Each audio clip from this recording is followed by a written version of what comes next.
Welcome to the Builders of Authority podcast, a show committed to helping you build authority for your brand.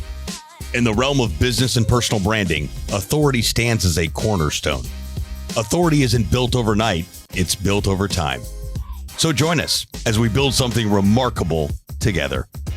And now, here's your host, Adam McChesney. Hey, what's going on, everyone? Welcome back to another episode of the Builders of Authority podcast. We're live here at Adventure Unknown in Fenton, Missouri. If you're here in St. Louis, you're in business, you want a community and network or just a place to hang out, would love the opportunity to show you what we have going on up here. Feel free to shoot me a message. I can show you. You'll be able to see actually where we do the podcast, meet some of the amazing people that are up here at Adventure Unknown. It's been great for me. Been here a little over a year. And of course, we do the podcast in partnership with Trueline Media Group, formerly Punchline Productions. So have that going on right here where you'd be able to see everything.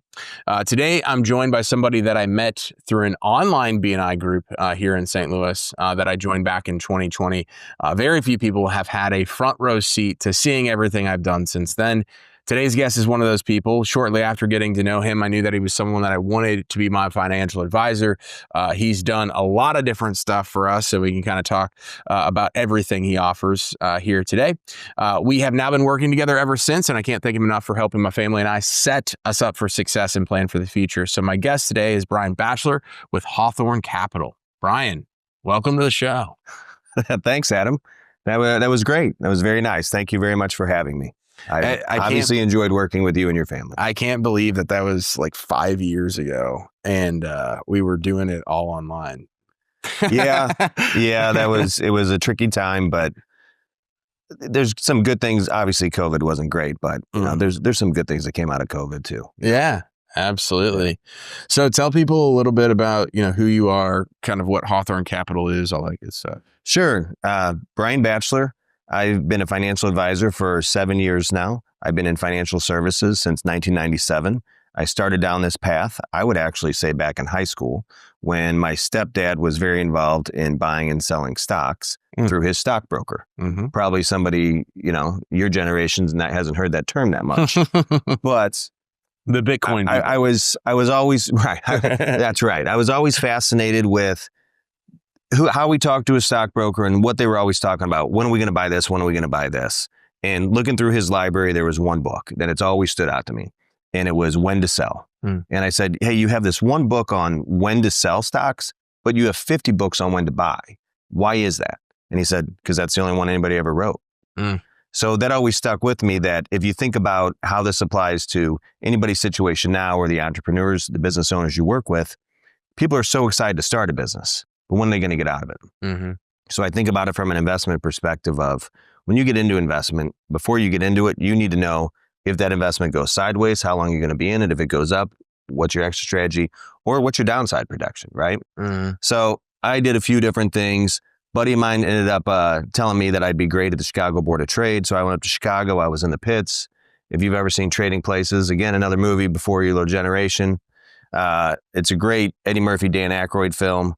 But it shows what pit trading is. People are in there yelling, screaming, really colorful jackets. It's obnoxious. I got a lot of great stories, not appropriate for the podcast, on how people dealt with each other. It was not HR appropriate being down in the pits. I bet. But then from there, I got offered a job in St. Louis to actually come help run a trade desk, a discount broker. Obviously, that was pretty big here. I was a trader for a long time. Regulatory changes happened. I got offered to go on the strategy side, to learn the business stuff. That was where I would say that my skill set became more well-rounded, because I helped build out some options platforms. I was with client education. I saw some international stuff. From there, that company got bought out, and my wife was like, okay, what do you want to do when you grow up now? When I was in my 40s. And I said, I've always wanted to be an advisor. And now with my skill set, I think I can bring a unique perspective, because I'm not going into it firsthand. And lucky enough, we were smart with our money. And I don't have to sell commissionable products. I don't have to push anything. I can do it the way that I want to do it. And I'm sure I'm like anybody who starts out in a small business. I was a little egotistical. I think I can do it better than other people. And I'm going to jump in and it's going to be great. Yeah. Well, the ego came in check. Having mentors say, hey, this is what you need to be doing, stuff like that. I was on my own completely, like when we met. Yeah. And working out of what I call my cloffice in my house. It was a converted walk-in closet. And my wife didn't want my desk somewhere out in the open. So she's like, how about we turn this little, office into your cloffice? So that's where I was until I fell backwards with Hawthorne Capital Wealth Advisors. Actually, it was a little bit something different. We ended up merging, one of the founding partners for that. We're Hawthorne Capital Wealth Advisors. We're a partnership. We're based in Clayton, Missouri. And we tried to help people with holistic financial planning. Mm-hmm. And what holistic financial planning is, you're going to see that on websites and you're going to hear every financial planner say that. We try to help you with anything that you need help with financially. That could be insurance, that could be education planning, that could be tax planning, estate planning. Now, when I say those last two, we're not CPAs. We work with your accountant. Obviously, you're very familiar with that. Yeah. Also with estate planning, we work with the attorney. And what we're looking at is from a financial lens as opposed to an accountant or a lawyer lens. Mm-hmm. So that's kind of, how I got to where I am today. Very happy. Got a decent business, but I love listening to your podcast because I'm still going through some of the growing pains that, your friends, your people you do business with are also. Yeah. It never ends. Yeah. And one of the questions that popped in my head as you were kind of saying that is when you mentioned that like you saw the opportunity, hey, I'm going to do this differently. And then you got kind of like brought back down with the ego. Like what was that specifically? Was that just like entrepreneurship as a whole and realizing that there's 10 different hats you wear, or like what was that point or epiphany? So when I got into it by myself, I thought, okay, I just need people to know what I'm doing and they're going to realize that I can do it better. Yeah. That's really easy to think in my mind, but then to articulate that and then to show that value when they're not your client is really hard. Yeah. So I realized that you don't know what you don't know. And I'm a big believer in that. Yeah. So I always try to surround myself with some mentors. I was very lucky that I actually had 12 other financial advisors that I know within the area who were willing to answer questions to help me out. They gave me business advice. And then on the financial advisor side, right? Because not only am I a financial advisor, I'm a small business owner. Yeah. They're not the same. Yeah. Also being a husband and a father, I would actually argue there's a whole nother profit and loss for the household. Yeah. So with those three, kind of bringing those together, talking to different advisors, they're like, hey, don't lower your rates, right? Don't give anybody breaks. It's really going to bite you in the butt later on. Yeah. I didn't follow that advice. And I felt that people who were loyal to me very early on, they probably deserved a discount. They were taking a chance with somebody who had just started out. And that's now I have a little bit of a range. I don't discount anymore because now I understand how to articulate my value. And once somebody comes in the door, they realize what value they're getting. Yeah. So I think, I don't know that there was one seminal moment that actually happened, but when I look at, and you deal with everybody in these different businesses, everybody runs it a little bit differently, right? And I'm always thinking, how can I optimize this? What could I do a little bit different? Or how could I think differently, right? One of the guys I work with, he calls me a quick start. I can get distracted by shiny objects, but staying within my lane and doing what I'm really good at, that's where I've seen everything pay off a lot down the road. Yeah. I would say one of the things I think that you've struggled with, that I struggle with, is when do you hire somebody? Yeah. And what does that look like? How do you get the right person in the door? This is money coming out of, I don't look at it as money coming out of my pocket. It's money coming out of my family's pocket. Yeah. I mean, it took me a long time to figure that out. Like the first really like 4 years in business, I was always like reactive versus proactive. Now I've kind of come to the conclusion that, hey, I'm the investment side of that. Hey, if I can get this off my plate quicker, sooner, faster, stronger. And even if it's 70 to 80% as good as what I could do, that's good as 100% done. There's a lot of mentors, and entrepreneurs that say that, but I had that recently with our now COO. It was like, oh my gosh, like, she'd only been with us for 6 weeks. We promoted her and it's been, only a couple weeks since, but it's been the greatest thing. I realized how badly I needed that person 6 months ago. And we had tried a couple different things. So there's that whole aspect of sometimes you try it and it doesn't work. We've tried that a couple different times. And how do you pivot, from that, whether it's the hiring side or whether it's marketing or whether it's, hey, we're going to try this new system internally. And then we go into it. Oh, this is going to work. And that doesn't. And we got pivot. Yep. Been there. So how did you in the beginning, right? Like grow your business from hey, I'm getting more leads and marketing and opportunities, clients, versus how has it transitioned over time? So I would say I'm 99.9% all referral business. Mm-hmm. Coming out of the gate, there were people that I had worked with in the past. They knew my background and they trusted me because they knew me. We ought to talk about the word trust, because anytime you see marketing, you see people, oh, you can trust us, blah, blah, blah. I don't care how many times somebody tells you that they can trust you. That's not something that somebody's going to walk in the door and say, okay, I automatically trust you, right? Yeah. To me, that's something that's very earned. Mm-hmm. You're not going to see on our website, hey, you can trust us. Yeah. Because it's us saying that means nothing. You sure? So I just had a handful of people and I started trying to do as good a job as I possibly could. And then one person led to another, and one person led to another. When I joined Hawthorne, I brought a skill set that they didn't have, which I didn't realize. Through my background, I'm a big believer in using conservative option strategies to generate additional income, basically cash secured puts and selling covered calls. Your account's got to be large enough. It's got to be the right person, right? And I should actually say that what I'm saying here is my own personal opinion. It's not Hawthorne Capital Wealth Advisors or mutual advisors who we roll up to. This is just Brian Batchelor talking. And everybody's situation is completely unique.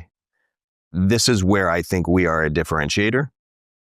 If you walk into a financial advisor and they want to put you in a model portfolio, if they say, here, this is what you need to do, blah, blah, blah, without even getting to know you or your exact situation with all the information, they're just putting you down a system. Yeah. And while we do have processes and systems, we do realize that everybody's unique and you need to be able to pivot. And not everybody's going to do exactly the same thing. Sure. I have 120 households now. Nobody is invested in exactly the same way. And there's all kinds of reasons for that. But that's where I forgot where I was going with that. No, you're good. It kind of played into the question where I was like, hey, how did you get your first couple clients? And then what's been the differentiator? So the referrals just started kind of snowballing. And then what's been interesting is the type of referrals that I'm getting. It's kind of, I would say, kind of moving up the food chain. The bigger clients kind of, and it's who they hang out with, right? But then I think there is, if there's anybody out there that wants to be a financial planner and wants to actually focus on divorce planning, there is a massive market for that. I get quite a few referrals from divorced women because I've helped them. Well, if you think about in a relationship, and this doesn't count for everybody, but what I've seen is that if there's a couple, the financial advisor was friends with the man. Yeah. Okay, now they're getting a divorce. First thing that lady does is she calls her other divorced friends and say, hey, what do I need to do? Now I'm on the list of, hey, you call this guy because he's going to help you. But that's going back to that trust thing. That woman she's now coming out of a divorce, right? She inherently probably doesn't have a great feeling about men on some level. And now she has to trust me to do it. So when I think about the referrals that I get, to me, those are some of the most emotionally impactful because that person, they're really putting themselves out there. Yeah. And they're starting over in a whole nother chapter of their life. And I kind of got to be the quarterback because I've got to work with the lawyers and say, hey, when they're coming up with what, this marital settlement agreement looks like, I'm like, and they want to list out the accounts. And then what if they've got to liquidate some things? I have very strong opinions on what should be liquidated first and what we need to protect. So to give you a small example, if a couple would have $500,000 in just a taxable account, $500,000 in tax deferred account, those are not equal at all. That tax deferred account actually has the future value of money needs to be attached to it. Yeah. So trying to explain that and educate lawyers on what that really looks like. Yeah, that's a niche. It is. So going back to your original question, I'm sorry, I'm kind of going sideways. No, you're good. The referral system works great, but currently, it was when I was working with you on the marketing, when we were coming right out of the gate, right?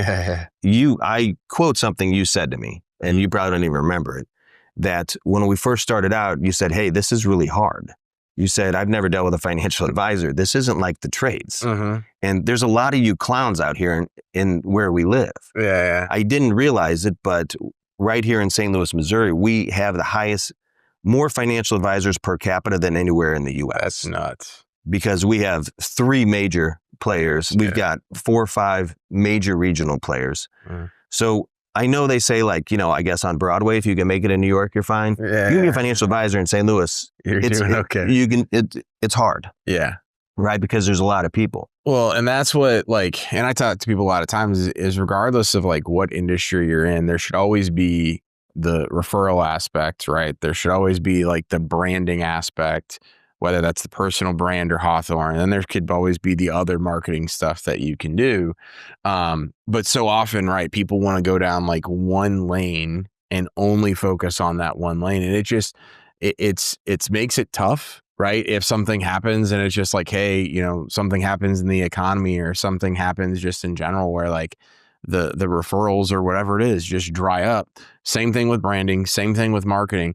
And a lot of times people struggle to say, hey, I'm going to go build out all those different systems to make it all work together. Meaning that like, hey, the same reason, right, why people get referred to you should be your branding and marketing message. And then you need to have it all connected versus people are like holding, their best, strength or whatever, their hidden secrets over here and not promoting it, not sharing it, not going and asking for referrals. If it's like, hey, we're marketing over here, we're getting this good messaging. Like a lot of times it just doesn't connect, right? So the fact that you've kind of been able to say, hey, here's what we do differently in a commoditized industry, I think is like a huge differentiation factor. My next question would be is like, how cutthroat is it though? Like in terms of like, I can only imagine where it's like, probably if you just do general networking, like everybody's already got a guy or gal. And so like how many, touch points, what's that look like on your day to day of saying, hey, like I need to go do this because it's going to take a lot more than just like somebody's roof had an issue. They're going to call the first person. Yep. So in this world, there's 2 types of people who don't have a financial advisor and people who already do. Yeah. That first group, there are people who they don't think they need one. They're a do-it-yourselfer. There's, in this day and age, there's so many resources online. You can go to Fidelity, Schwab, all these different places. And I'm sure we'll talk about AI at some point. AI is really helpful too, right? But that can only get you so far. And there are people who realize that, well, maybe I need some help. Maybe I need a 1-year consultation. I need to make sure I'm on the right track. Yep. Maybe I need to realize that, again, you don't know what you don't know. You kind of help people understand, here's the path you need to be on. Here's some things you need to be thinking about. And now and in the future, and try to help them see that. It's harder for somebody who doesn't have a financial advisor for them to understand the value of what we make, right? Because they've never paid us before. Yep. The other people are people who do have a financial advisor. Those are much easier to bring in because if somebody has a financial advisor and they're willing to talk to another one, something's wrong. Yeah. Something happened there, or they want a second opinion. Obviously, with all of these financial advisors around, I think there's another word I think we ought to talk about, and it's called fiduciary. This word drives me nuts because it's so prevalent in the financial advisor when all it means is to have your client's best interest, to always do what's in your client's best interest. I don't understand how anybody in business is not doing what's in their client's best interest 100% of the time. How there has to be a word for this drives me bananas. So within our industry, there's also what they call suitability, where they say, oh, well, this product or this investment is suitable for you because it kind of fits, right?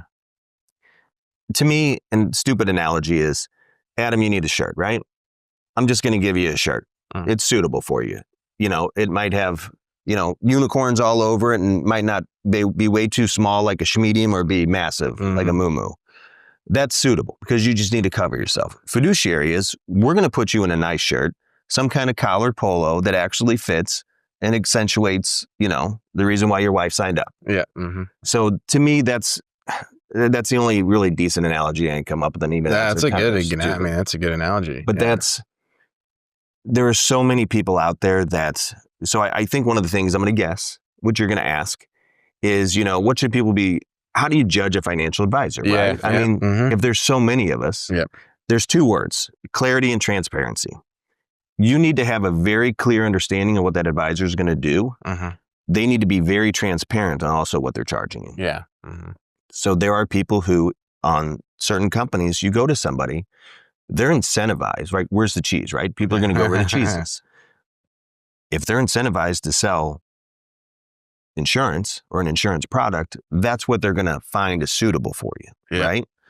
So I'm very lucky that having the background that I did, having a little bit of a cushion, I wasn't strapped to try and push anything in any direction. I have people who have come to me and I'm like, look, you're fine. Yeah. I don't know that I can help you any more than already the path that you're already on. You're doing great. I have other people that I say, hey, you just need to make a few adjustments here or there.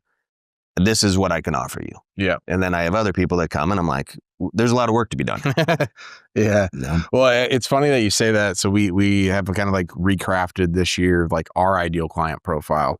And the one thing that we added is we actually don't want to work with people that have not been in business for 3 years. So like 3 years you've been in business, you likely have cash flow, disposable income for marketing ready to go. And there's the age of the domain on Google. Like there's a lot of things that just make it easier versus a startup company, even if they have all the money to go do that. But secondarily to that is we're not the first marketing agency that you've worked with. We added that in there this year, primarily because when we saw that people right out of the gate, they're just signing up with the marketing agency, they're going doing it. As you mentioned, they don't know like what's out there, right? Yeah.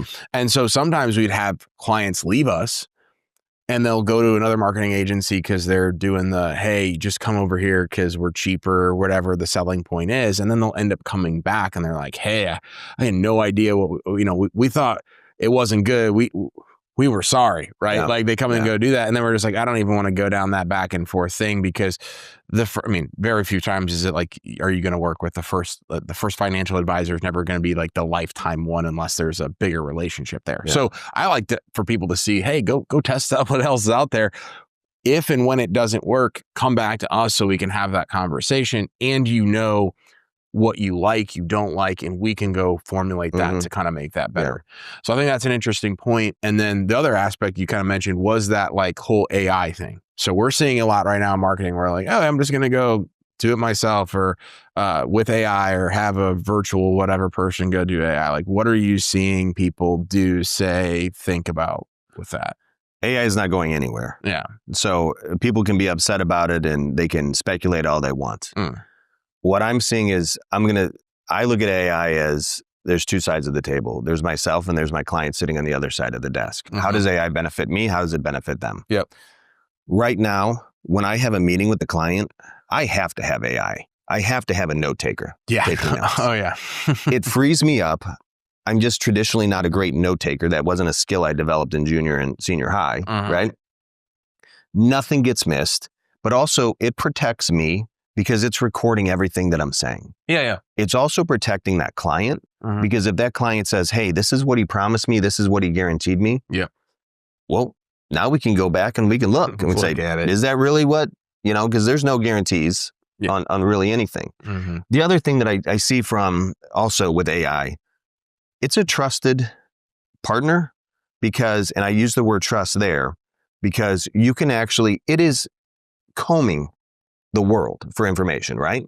Nobody that I can hire is going to do the research that it can do nearly as fast. Oh, yeah. And when I say trusted, I always ask for sources.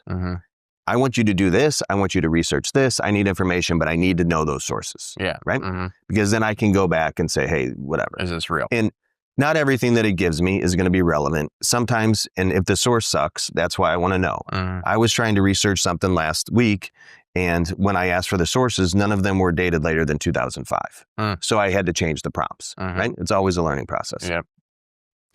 We had a client come in, and they had a whole bunch of weird things. So I put it into AI and I said, hey, what do you think about this? And obviously not giving client information or any of that, but it was just real generic. If something in this situation, this age, blah, blah, these are their goals. Why in the world would a previous advisor have them in these products? And it kind of spit out some information. And I went to talk to the two eldest advisors at Hawthorne. And I said, what do you guys think? And it was funny that what both of those guys said was almost exactly what AI said, right? Yeah. So it's just something else to kind of lean on. When I deal with those clients, if I have, in the hypothetical, of course, like a 75-year-old woman who doesn't understand, what the difference between an exchange traded fund and a mutual fund is, I can go to AI and I can say, hey, could you please help me explain this, what these two things are in terms that somebody in this situation and age would understand? Yes. Great way for me to help me articulate that, right? Going back to clarity and transparency. Yeah. They need to understand. What I've also noticed is the clients, when now they're talking to me, they're using AI. They're asking, hey, and I encourage anybody talking to a financial advisor, go to AI and say, what question should I be asking? Yeah. Hey, according to, general standard practices, what is the bare minimum my financial advisor should be doing for me? Yep. What does a service calendar look like? How much should I be paying for this? And I've now noticed that I've had clients, and I hate to say it, but I can pick up on it pretty quick because I've known these people. I'm like, hey, your questions have changed a little bit. Any chance you're using AI? And they're like, oh, absolutely I am. They're like, I need to help.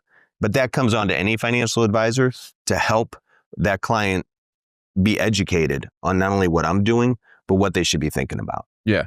Well, and I had this conversation with our team the other day. Like we're literally in the process of hiring for an AI specialist. And some of our team has been very reluctant on like us testing out different things. Because of course, everybody's worried about their job, right? And even with our clients, like everybody wants us to use AI, but they want us to do it in a way of like, hey, can you use AI and then charge me less? Or can you teach me how to use AI so I don't have to pay? Like everybody's asking, in my opinion, more times than not the wrong question. They're trying to get rid of stuff. And I'm all for it. I told the team the other day, I said, hey, this, and it was bizarre, but this guy literally built out, he's like, I know your business. He's been following me on LinkedIn for a while. He's like, hey, what I know about you, and I'm already in the digital marketing space, here's a workflow that will make initial research when you bring on an SEO client happen in seconds versus it takes us about an hour right now. So that's me going back to the team and saying, hey, what if we took a look at everything that you were doing? And what if your only requirement now was input and verification, kind of like what you were just talking about. And then you're able to take on more accounts. Eventually, we're going to be able to pay you more because you're going to be able to handle more bandwidth, and it's going to make our company more profitable. Why would we not do that? Right. Versus in their minds, in everybody's mind, oh, hey, we're going to have this thing just completely replace us. It's like, yeah, you could do that, but there's still going to be that like gap in the human aspect and the specialist and the years and years of experience that AI is not going to have at all. It's not an end all be all. I'm maybe naive, but I believe that AI is going to be complementary and additive. Yeah. If anybody out there, if they think AI could touch their job, start to embrace it. You are going to be a trendsetter. You're going to be the go-to person in your company. And you will develop a skill set. Yeah. You've got to imagine at some point in some job somewhere, AI is going to be replaced, 100%. right? But yeah. for me, and people are talking about, financial advisors is one of the things that's coming up. Well, with AI, you're not going to need financial advisors, right? There's the personal aspect. It doesn't give 100% accurate advice all the time. Yeah. And it's sometimes when I'm sitting there with the client, and I'm sure you do it too, you can read their body language. You can see whether or not, they're leaning forward, all that kind of fun stuff. Yeah. There's the personal touch that comes with it. AI is never going to have. And also that's looking back at data and trying to put you into a system or a model. Yeah. There have been robo-advisors around for 10 or 15 years. Yeah, it's not new. They didn't take over the world. I don't think AI is going to take over the financial advisor world, but I think the people who embrace it, and like I'm trying to as fast as I possibly can to go with it. What used to be, to your example, have a meeting with the client, right? I've got, it depends on how complicated it is, but an hour or two of prep. Mm. Then we have an hour, hour and a half, 2 hours of meeting. Then I've got an hour and a half, 2 hours of follow-up, stuff like that. And it depends on the client. Some people follow up a little better than others, you know. So we're looking at maybe like 6 hours of work there total, right? Yeah. Right now, AI, the system that I'm using, it goes in, it reads all my CRM, it reads all my emails with those clients. It gives me a prep sheet that gives me 48 hours in advance. So then if there's anything else I can think of or I need to follow up with, I have time for the client. We have the meeting, so that time's still there. Afterwards, within 5 minutes of that meeting, it will then give me all the notes, a summary, a pure transcript. It will give me the task or any workflows that need to be created into my CRM, and then update everything else. And it will give me a draft email to send out as a summary what to-do items, right? In 5 minutes. So really, you just took what could be a 6-hour process, and let's just say take out the 2 hours of the actual meeting, the 4 hours. Yeah. That's down to 10 minutes. Yeah. That's pretty crazy. And I hate to say it, but the notes are a lot more accurate. Yeah. You know, it doesn't take, you know, if somebody says a little something, I can go back and read it. Like what if somebody says what their favorite coffee is or one of those kind of things? Then that's building the client experience somewhere down the road. Yeah. Well, exactly what you just mentioned. Like for me, I'm looking at it and obviously like financial advising and marketing, again, very much in the eyes of a lot of our clients, commoditized. I know 10 different people that I can go get the same thing from, right? In reality, I'm looking at it as like, I do think it's going to impact marketing. And I think it's going to impact financial advising of weeding out the people that like probably should have never been in the industry to begin with, and or the people that have just been hanging on by a thread, never innovative, never whatever. Because it's like for me, again, I'm looking at it as like, hey, like we got 32, it'll be probably 35 employees by the end of the year. I want to see how far we can take those 35 employees and say, hey, typically, right, if we wanted to reach X goal in profitability inside of our company, we would need to add on 10, 15 new employees. How can we just take the 35 that we have and go make them more efficient and us take on more clients and be more profitable and efficient in the process? Yep. One of the things that I did with AI was I asked ChatGPT, who do you think the top 3 advisors in our area are? And it came back with 3 names. I actually knew one of them really well. She was one of my mentors. I'm like, oh, this is great. I can then go ask her. So I called her and I said, hey, you know, great news for you. Your ChatGPT loves you. And she's like, Bachelor, I don't know what you're talking about. I haven't touched my website in 3 years. So I went back and asked ChatGPT, exactly why did you pick her? What were you looking at? Give me the 10 reasons. Yeah. The number one reason it came back, and I asked it to put it in order. And the number one reason it said was, it said, well, her website says she's the best advisor. So I went and looked, and she's got a page that says I'm the best advisor. I was like, wow. So I then asked ChatGPT, would you make me a roadmap so that if somebody asks, so that I can be on this list if somebody asks? Give me the top 10 things that I need to do, and that not just if I ask, but if somebody outside here asks, right? So that's part of what I'm doing with marketing now. I think the free stuff that you hand out, I mean, you're giving gold away there on some of that stuff. Because whenever you give out those 3 tips or whatever, I'm always going back, seeing, did I check all those boxes, you know? Yeah. And I think kind of what you're saying earlier, there's got to be different approaches, you know, but it's all got to tie together. It's all got to tie together. Yeah. Messaging's got to be consistent and cohesive, but you have to have multiple lines in the water. Yeah. Like, I don't want to, you know, one algorithm change away, one whatever away from potentially losing out on stuff. One of the things that when I not first thing I wake up, but when I start my day, you know, I know you've been really big on routine and discipline and, you know, getting the right mindset. I always ask myself, who am I going to tell what I do today? And how am I going to tell them? How am I going to reach somebody new? Because I can't just assume somebody's going to go to my website and look at the part that I want them to. Or that my client, that's great that they're giving referrals, but what are they saying? You know? So that's where every day now I'm very deliberate on how am I trying to reach new people or make sure that my story or that ideal client avatar is being reached. That's awesome. Well, Brian, this has been great. I really appreciate you coming in. And we go kind of quick here, but that was fast. Any last pieces of advice that you would share with somebody that, regardless of what bucket they're in, they don't have somebody to have somebody, just of like what you're thinking about and what is important heading into this, you know, end of 2025 into 2026 in the future as it relates to what you do? I think it's important that everybody talks to a financial advisor at some point, whether it's me or somebody else, right? Go to somebody you're comfortable with. Your friends have somebody, your family has somebody. Also, a good thing to ask is people that you view as successful. Hey, how did you get there? It's surround yourself with those type of people, but everybody should be thinking about, their finances in some way. And there should be on a personal level, we have a budget at home. Yeah. We don't always stick to it, right? But at least I can say like, hey, we're over on this, or we're under on this, right? Yep. But people ought to be looking at their money, just not looking at their checking account and saying, hey, if it gets below this amount, now I need to be worrying about something. Yeah. People need to understand, they need a snapshot of where you are right now. Yep. And then talk to a financial to understand, hey, well, this is when I want to retire. This is when I want that retirement to look like. Are you on track to get there or not? Yeah. Does that make sense? Oh, yeah, absolutely. So it's, I know that you go in different business, short-term rental stuff, which is fantastic. You're right. People need different lines in the water also. And when that aspect is, you need an accountant. You need to talk to an estate planning attorney. You need to talk to a financial advisor. Yeah. Those are your different lifelines to make sure that you're going to protect what you have and protect your family in the unfortunate case you're not around. Yeah. Awesome. Where can people stay connected with you and learn more about what you get? So I'm trying to build some things out.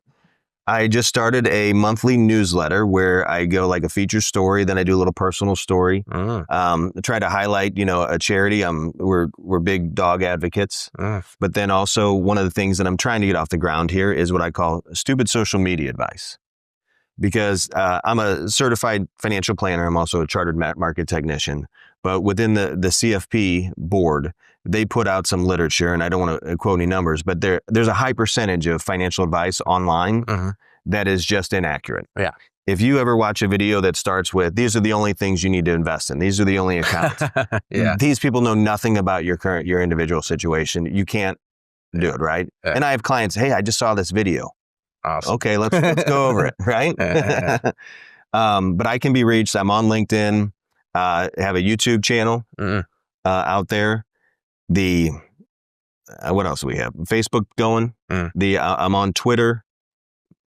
I'm not nearly as active as I need to be. Yeah. So going back to what I said earlier, I'm trying to engage with that stuff more. Yeah. So, and obviously we're at hcwadvisor.com. Awesome. Well, thank you again, man. I appreciate it. Hey, thanks for having me. This is great. Yeah, thank you for everything you do. Yeah. And we'll have all that stuff in the show notes, right? So this is a great episode. I think definitely the first financial advisor we've ever had on, because I would only have the best on in mind, right? But as I mentioned, Delaney and I and our family have worked with Brian for the last 5 years. Can't attest enough to his approach, right? I've seen it in multiple different facets, not just from the, hey, here's the strategy, but check-ins, also that planning aspect. So, hey, the retirement stuff versus short-term rentals versus all the businesses, right? It can get very confusing. And so it's about having that trusted resource on the financial advising side, which that is Brian for me. So especially if you're in the St. Louis area, I know we have quite a few people that are listening and watching in St. Louis. Would highly, highly recommend, if nothing else, to just reach out to Brian. Thank you again for watching or listening to today's podcast.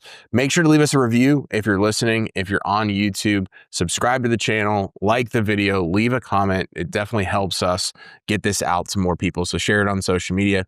And remember that authority isn't built overnight. It's built over time. We'll see you next week. Thanks so much for tuning into this episode. We sure do appreciate it. If you haven't done so already, make sure you're subscribed to the show wherever you consume podcasts. This way you'll get notifications as new episodes become available. If you feel so inclined, please leave us a review. We sure do appreciate it. Until next time, friends.